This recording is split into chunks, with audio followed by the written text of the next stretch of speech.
Selamat bertemu kembali di program Impact dengan saya Peter Gonta.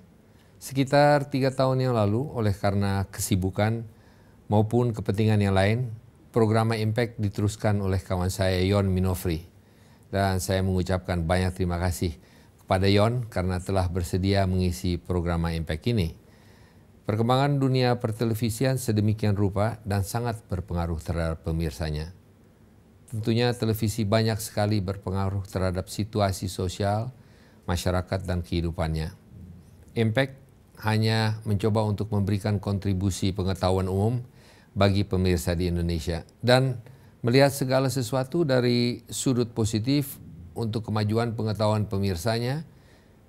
Meskipun demikian, kami akan berusaha untuk tetap kritis dan mencoba menggali lebih dalam sifat pengalaman individu seseorang untuk membagi pengetahuan tersebut dengan orang banyak. Saya sendiri bukan wartawan profesional, namun justru itu yang mungkin merupakan keberuntungan saya karena selalu mencoba untuk menggali pengetahuan, ilmu dan pengalaman seseorang dari sudut lain. Hari ini kami mendapatkan kehormatan untuk mewawancarai seseorang yang sering kita dengar namanya. Seorang yang mempunyai latar belakang yang sangat menarik, terutama di bidang jurnalisme. Wartawankah? Pengusaha? Pengusaha media? Sering kontroversial namun menurut saya original dan menarik.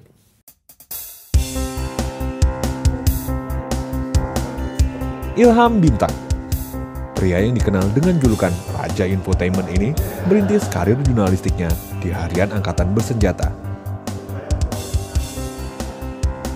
Setelah 22 tahun mengabdi di media militer tersebut, tahun 1997, Ilham dan kawan-kawan mendirikan PT Bintang Avis Multimedia. Rumah produksi inilah yang melahirkan tayangan infotainment Check and Recheck, disusul dengan peluncuran tabloid bernama sama. Sukses di dunia infotainment membuat PT Bintang terus memproduksi tayangan yang disiarkan di hampir seluruh TV nasional. Di antaranya adalah Cross-Check, Halo Celebrity, Buletin Sinetron, dan belasan program acara lainnya. Sebuah perusahaan media itu seharusnya dipimpin oleh seorang bos yang komplit, yang mengerti standar dan juga dasar-dasar jurnalistik, tapi juga mempunyai kapabilitas untuk menjadi seorang pengusaha. Dan itu saya lihat selama 8 tahun terakhir saya bergabung di Cek Nari Cek, ada pada diri Bapak Haji Ilham Bintang. Ilham juga aktif di organisasi kewartawanan. Saat ini, ia menjabat sebagai Ketua Bidang Organisasi PWI Pusat, juga Dewan Pembina Organisasi Persatuan Perusahaan Film Indonesia. Atas kiprahnya di dunia pemberitaan, ia 2 kali memperoleh penghargaan Adi Negoro di bidang film.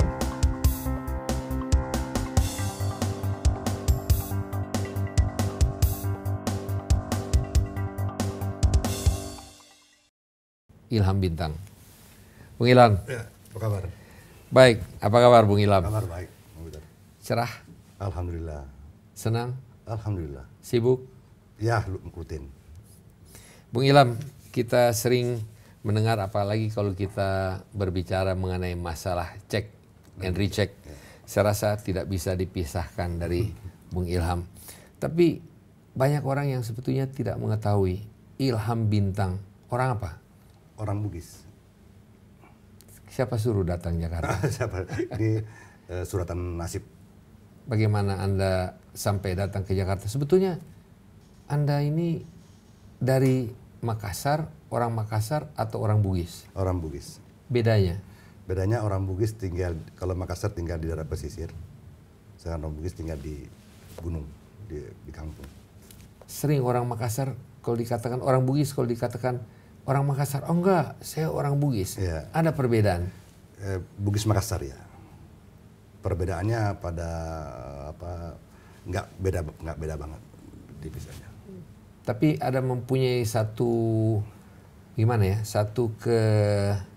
kehormatan tersendiri atau merasakan berbeda dari orang Makassar? Enggak juga, cuman karena memang pada prinsipnya Bugis itu masyarakat yang termasuk mayoritas di Sulawesi Selatan.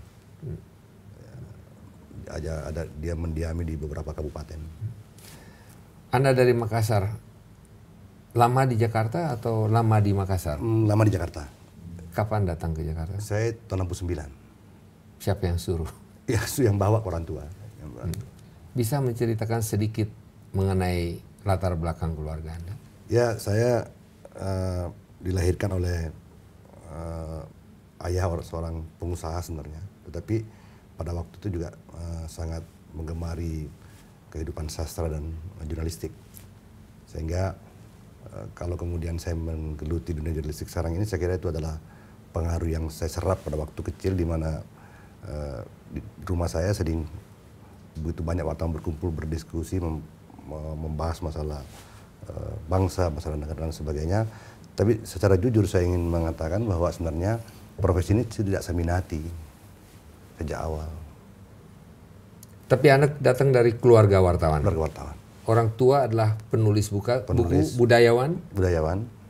Dan juga pengusaha. seorang jurnalis, pengusaha? Pengusaha, ya. Dalam bidang? Waktu itu bidang ekspor dan impor. Ya, bahkan terakhir menjadi agen tunggal Toyota di Indonesia Timur. Orang Makassar memang pedagang ya? Orang Bugis pedagang. Orang Bugis, orang Makassar bukan pedagang. Saya tidak mengatakan seperti itu, lebih banyak di latar belakang Bugis. Ya, hubungan antara Makassar dan sementara ya, cuman sedikit ingin lebih mengetahui mengenai orang Makassar atau orang Bugis. Banyak hubungannya dengan orang dari Sumatera Barat? Secara faktual istri saya orang Sumatera Barat. Dan itu sebabnya Pak Yusuf Kala kalau ketemu saya selalu mengatakan kita senasib karena istri beliau juga dari Sumatera Barat. Nah, menurut cerita orang Bugis Makassar itu, saya tidak tahu, saya belum pernah melakukan riset, tapi disebut-sebut sering dengan ungkapan bahwa yang mengislamkan orang Bugis Makassar itu orang Minang. Mengapa ada kedekatan antara orang Bugis dan orang Sumatera Barat? Saya kira yang pertama-tama karena hubungan sama-sama pedagang itu, lalu kemudian sama-sama Muslim ya, itu yang terutama, basically agamanya Islam. Tapi pernah ada yang mengatakan bahwa orang Makassar diislamkan oleh orang Sumatera Barat. Betul apa tidak? Iya, itu saya pernah dengar. Tapi saya belum pernah melakukan riset apakah betul apa tidak. Belum melakukan penelitian mengenai hal tapi itu. kalau di rumah saya ngaku aja ya lah, karena kebetulan istri orang Bugis, orang Minang kan. Anda datang ke Jakarta, pernah saya membaca di satu tempat naik KM Penisi. Iya, betul. Apa itu KM Penisi? Kapal motor Penisi, saya kira kapal termasuk bagus waktu itu yang bisa ditempuh dengan 2 hari 2 malam perjalanan. Dibandingkan dulu naik perahu bisa seminggu 2 minggu. Tapi Pak Peter, saya waktu itu mabuk loh. Sehingga dengan berani saya bersumpah tidak akan balik ke Makassar lagi kalau harus naik kapal laut lagi. Sekeluarga? Sekeluarga. Sampai di Jakarta? Sampai Jakarta. Meneruskan usahanya di Jakarta? Meneruskan usaha di Jakarta. Umur pada saat itu? Umur saya? Pada saat itu? 14 tahun. Umur Anda sekarang? 56. Jadi Anda sampai ke Jakarta kemudian bersekolah atau sekolah di Jakarta? Dan tadi Anda katakan sebetulnya tidak ingin menjadi wartawan. Inginnya jadi apa? Pengen jadi dokter.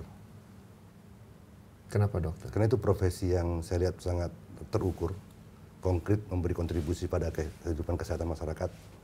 Dan pada waktu, saya kira sampai sekarang pun itu satu profesi yang mendapat kehormatan bagus di mata masyarakat. Tapi kemudian perjalanan nasib membawa saya tidak sanggup membiayai sekolah sampai di situ. Akhirnya tamat sekolah menengah saya langsung bekerja. Dan pada waktu saya menganggap bahwa ini juga sebuah pencapaian. Kenapa? Pada usia yang amat muda saya bisa dapat uang, bisa menghidupi diri. Untuk menjadi apa? Menjadi wartawan. Saya langsung bekerja umur 21 tahun waktu itu di Harian Angkatan Bersenjata. Surat kabar tentara, surat kabar paling serius di dunia. Dan orang kalau sekarang mengatakan seolah-olah produk saya infotainment itu ece-ece, saya sering ketawa loh. Saya bersumber dari basic profesi saya bekerja di Angkatan Bersenjata. Pengalaman Anda di Angkatan Bersenjata pada tahun berapa itu? 76. Itu pada waktu pemerintahan Presiden Soeharto. Iya, betul. Sedang naik-naiknya. Lagi pada saat Presiden Soeharto dan pemerintahan Presiden Soeharto pada saat itu sangat mengontrol keadaan bersama dengan betul. TNI. Ya. ABRI waktu itu. Perasaan Anda? Tapi pada waktu saya bekerja di Harian Angkatan Bersenjata, justru doktrinnya supaya media ini menjadi checkpoint bagi prajurit di daerah, di pelosok Nusantara, supaya tidak gampang terganggu oleh provokasi dan isu-isu macam-macam. Tujuan utama adalah untuk surat kabar ini adalah untuk justru anggota Angkatan Bersenjata. Angkatan Bersenjata. Bukan untuk masyarakat. Belakangan untuk masyarakat. Bisa Anda ceritakan sedikit bagaimana proses dari surat kabar dari yang ditujukan sebetulnya untuk anggota ABRI, pada saat itu ABRI, kita sebutkan ABRI, akhirnya menjadi satu corong pemerintah terhadap masyarakat dengan pada saat itu menurut hemat saya Harian Angkatan Bersenjata itu apakah betul dipakai oleh pemerintah untuk menunjukkan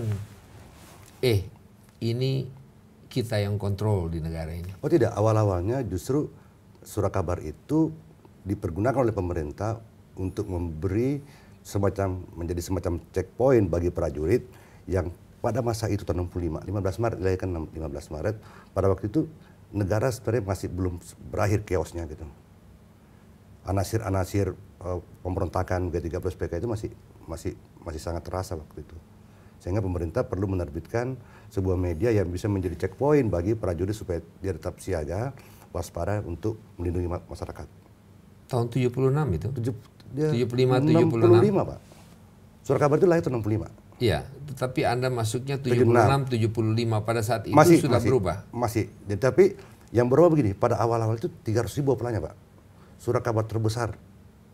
Kompas masih 7.500 sampai 10.000. Nah, kemudian justru pada tahun 76, 75 itu mulai merosot. Karena? Penurunan. Karena kemudian surat kabar lain kan sudah bisa terbit. Waktu itu Kompas belum terbit. Jadi satu-satunya surat kabar yang mendapatkan izin terbit hanya Harian Angkatan Bersenjata. Pada waktu semua surat kabar ditutup. Harian Merdeka? Harian Merdeka tutup juga itu. Harian Indonesian Observer? Iya, itu sebabnya mengapa kemudian. Harian Sinar Harapan? Iya, itu sebabnya semua surat kabar kemudian orang-orang Merdeka itu pindah di Harian Angkatan Bersenjata. Tapi Merdeka itu adalah surat kabar yang berdiri sejak tahun pertengahan 50-an. Iya. BM dia. Tapi pernah terhenti ketika pemerintahan menghadapi gonjang-ganjing peristiwa pemberontakan G30S. Apa betul? Betul.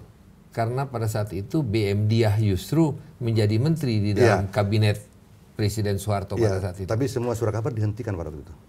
Hanya satu surat kabar? Hanya satu surat kabar. Harian Angkatan Bersenjata. Ada periode tertentu, kemudian baru dipersilakan terbit kembali. Sampai tahun? Nggak lama. Anda di saya bekerja di situ. Angkatan Bersenjata? Sampai 98. 25 tahun, hampir 25 tahun. 22 tahun saya di situ. Cukup lama ya? Lama sekali. Sampai tahun 98? Sampai surat kabar itu tutup. Saya dulu karena saya merasa ditolong oleh surat kabar itu, saya bisa mendapatkan nafkah, bisa bekerja, mengekspresikan kebutuhan informasi dan sebagainya. Sehingga saya bersumpah Pak Peter, tidak akan berhenti di Harian Angkatan Bersenjata kecuali dua hal. Saya dipecat atau kemudian surat kabar itu tutup. Dan ternyata Tuhan mengabulkan doa saya, surat kabar itu tutup sehingga saya bisa membuat cek-cek itu. Kita jeda sebentar. Ya. Pemirsa, bagian pertama kita bersama dengan Ilham Bintang.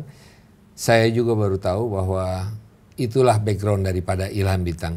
Kita akan mendengarkan beberapa pesan, kita akan kembali setelah pesan-pesan tersebut.